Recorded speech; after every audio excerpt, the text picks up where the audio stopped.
আসসালামু আলাইকুম, আশা করি সবাই ভালো আছেন। আমি আল্লাহর মতো ভালো আছি, আলহামদুলিল্লাহ। আজকে সকালটাই শুরু হয়েছে বৃষ্টি দিয়ে, দেখুন কত জোরে বৃষ্টি হচ্ছে সকালবেলা, অনেক জোরে বৃষ্টি হচ্ছে। দেখা যাক আজকে আমার দিনটা কেমন কাটে। বৃষ্টি থামার পরে আমরা চলে আসি মিরপুরে স্যারের ছেলের সঙ্গে ওনার প্রজেক্টের কিছু মাল নিব, যেগুলোর বোর্ড আর কি। এই যে হলো বোর্ডটা, এটাতে ডাস্টবিন বানাবো। এখন আমরা বারাকে যাব, ব্রাক থেকে বাসায় যাব। তো ব্রাকে আসতে স্যারের ছেলে বললো যে একটু আপনি দাঁড়ান, কি জন্য আর কি, আমি এখনই নামবো। তো ব্রাকে একটা সমস্যা, পার্কিং করা যায় না। এই পর্যন্ত আমার 3-4 বার রাউন্ড মারা হয়ে গেছে, যেহেতু দাঁড়াতে দিতেছে না সিকিউরিটি গার্ড। তো স্যারের ছেলে নামলে ওনার সঙ্গে নিয়ে বাসায় যাবো।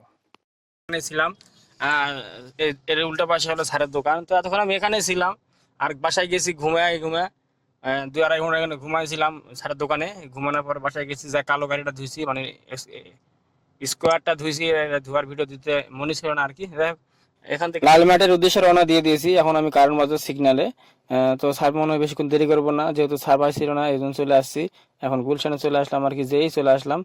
তো দেখুন 4:40 বাজে, এমন মনে হচ্ছে চারিদিকে অন্ধকার, বৃষ্টি নামবো এখন। হঠাৎ করে বৃষ্টি নেমে গেল, আর তো মনে করেন বৃষ্টিতে ভিজতে ভিজতে আসলাম। যাই হোক, বৃষ্টি হলে একটা সমস্যা, গাড়ি ঘন ঘন ধুতে হয়। তো যাই হোক, যে যেখান থেকে আমার এই ভিডিওটি দেখতেছেন, সবাই ভিডিওতে লাইক, কমেন্ট, শেয়ার, সাবস্ক্রাইব অবশ্যই করবেন। সবাইকে ধন্যবাদ। আসসালামু আলাইকুম, আল্লাহ হাফেজ।